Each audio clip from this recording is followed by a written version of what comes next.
মতিচুরের লাড্ডু বা বোঁদের লাড্ডু যে নামই বলুক না কেন, খেতে কিন্তু খুবই সুস্বাদু হয়। আর লাড্ডু পছন্দ না এমন মানুষ পাওয়াই যায় না। তো আমি আজকে আপনাদের সঙ্গে মতিচুরের লাড্ডু বা বোঁদের লাড্ডু শেয়ার করছি। আপনারা ভিডিওটি দেখতে থাকুন। একটা লাড্ডু ভেঙে দেখালাম। তো চলুন ভিডিওটি শুরু করি। প্রথমে আমি 1 বাটি বেসন নিয়েছি। এখানে ছোলার ডাল অথবা বুটের ডালের বেসন যে কোনো একটা নিলেই হবে। তারপরে একটু খাবার সোডা দিয়ে দিলাম হাফ চামচের মতো। তারপরে অল্প অল্প করে জল দেব আর মাখিয়ে নেব। একবারে জল দেওয়া যাবে না, অল্প অল্প করে জল দিতে হবে আর মাখিয়ে নিতে হবে। হাতের সাহায্যে আমি মাখিয়ে নিচ্ছি, আপনারা লক্ষ্য রাখুন। মাখানো হয়ে গেছে, দেখুন আমি হাতে দেখাচ্ছি, এরকম হবে ঘনত্বটা। এরপরে আমি আরেকটা বাটিতে অর্ধেকটা মতো ব্যাটার নিয়ে তার মধ্যে রেড ফুড কালার দিয়ে দিলাম। রেড ফুড কালার দেওয়াটা অপশনাল, আপনারা চাইলে দিতেও পারেন নাও পারেন। এরপরে মাখিয়ে নিলাম।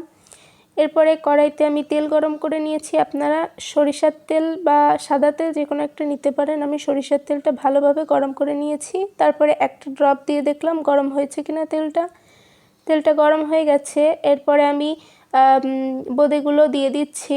আমি এখানে একটা টিফিন বাটিকে ছিদ্র করে নিয়েছি চিপ টিফিনের সাহায্যে। আপনারা চাইলে ছিদ্রযুক্ত যে হাতাটা আছে ওটা দিয়েও দিতে পারেন, কোনো সমস্যা নেই। যখন বোঁদেগুলো ভেসে উঠবে তখন একটু নেড়ে চেড়ে নামিয়ে নেব। এটা হচ্ছে ফুড কালার বাদে যে বোঁদেটা, ওটা ভেজে তুলে নিলাম। দেখুন কতটা ফুলে উঠেছে। এরপরে আমি রেড ফুড কালার দেওয়াটা বোঁদেগুলো ভেজে নেব। তো দেখুন কীভাবে আমি করছি। আপনারা এভাবেই শুধু ঝাঁকিয়ে যাবেন, ঝাঁকালেই পড়বে, আর কিছু করা লাগবে না। তো এই বোঁদেগুলো আমি দিয়ে দিয়েছি। আর চুলার জালটা মিডিয়াম আঁচে রাখবেন, বেশিও না কমও না। বেশি দিলে পুড়ে যাবে আর কম দিলে ভেসে উঠবে না। তো মিডিয়ামে রাখবেন চুলার জালটা। তারপরে ভালোভাবে ভেজে সবগুলো তুলে নিচ্ছি। অল্প একটু বেসন দিয়েই অনেকগুলো লাড্ডু হয়। এখানে খুব বেশি বেসন না, 1 পোয়া মতো বেসন ছিল। তো 1 পোয়া মতো বেসন দিয়ে আমার 25টা মতো লাড্ডু হয়েছিল। আপনারা বেসন কম বেশি নিতে পারেন, তবে যেই বাটির বেসন নেবেন সেই বাটির পরিমাণেই চিনি লাগবে। তো আমি বোঁদেগুলো ভাজা হয়ে গেছে, এরপর আমি তুলে নিচ্ছি। একে একে আমি 2-3 বার করে নিয়ে সব বোঁদেগুলো ভেজে নিয়েছি। এরপরে যে বাটির আমি বেসন নিয়েছি ওই 1 বাটি আমি চিনি দিয়ে দিলাম কড়াইতে। তার মধ্যে 1 বাটির থেকে সামান্য একটু কম জল দিয়ে দিলাম। 1 বাটি জলের থেকে একটু কম দেবেন। এরপরে আমি এখানে দিয়ে দিলাম কেশরটা অপশনাল। কেশরটা দিলে গন্ধটা খুব ভালো হয়, কালারটাও ভালো আসে। যখন দেখবেন চিনিটা গলে যাওয়ার পর একটু চিটপিটে ভাব আসবে তখনই বোঁদেগুলো দিয়ে দিতে হবে। 1 তার 2 তারের কোনো ব্যাপার নেই, একটু চিটপিটে ভাব আসলেই আপনারা বোঁদেগুলো দিয়ে দেবেন। দিয়ে চুলার জালটা বাড়িয়ে দেবেন।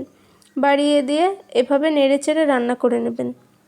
এখানে চুলার জাল কমানোর কোনো প্রয়োজন নেই, চুলার জালটা বাড়িয়ে দিয়ে ভালোভাবে নেড়েচেড়ে রান্না করে নেবেন। আর লেবুর রস, ভিনেগার কোনো কিচ্ছু দেওয়া লাগবে না। এখানে চাইলে আপনারা 1 চামচ ঘি দিতে পারেন, ফ্লেভারটা আরও বেশি ভালো হয়। তো আমি ঘি দিইনি, ঘিয়ের পরিবর্তে কেশর দিয়ে দিয়েছি। এরপরে দেখুন আমি কিভাবে নেড়েচেড়ে রান্না করে নিচ্ছি। যখন এরকম একটা আঠা আঠা ভাব চলে আসবে তখন চুলার জালটা অফ করে দেব। একদম যখন রসটা শুকিয়ে যাবে, এরকম হয়ে যাবে, তখন আমি চুলার জালটা অফ করে ঢেকে 2 মিনিট রেখে দেব। 2 মিনিট পর যখন হালকা ঠান্ডা হবে, কিন্তু হাত দিলে সহ্য করা যাবে, এই অবস্থায় আমি লাড্ডুগুলো এভাবে হাতের সাহায্যে গড়ে নেব। আপনারা এভাবে লক্ষ্য রাখুন, আমি যেভাবে করছি এভাবে হাতের সাহায্যে গড়ে নেবেন। আর লাড্ডুরটা বেশি ঠান্ডা করবেন না, তাহলে পাকানো খুব কষ্ট হয়ে যাবে। হাত দিলে সহ্য হবে এমন অবস্থায় লাড্ডুগুলো গড়ে নেবেন। তো আমার সবগুলো লাড্ডু পাকানো হয়ে গেছে। আর আমি তো আগেই বলেছি 1 পোয়া বেসন দিয়ে আমার 25টা মতো লাড্ডু হয়েছিল। তো আপনারা বাসায় এভাবে লাড্ডু তৈরি করে খাবেন, বিশ্বাস করুন দোকানের থেকে 1000 গুণ ভালো হবে। আর ভিডিওটি ভালো লাগলে লাইক কমেন্ট শেয়ার করতে ভুলবেন না। আর নতুনটা যারা আছেন পেজটাকে ফলো দিয়ে আমার পাশে থাকবেন। একটা ভেঙে দেখাচ্ছি, দেখুন পুরো দোকানের মতো।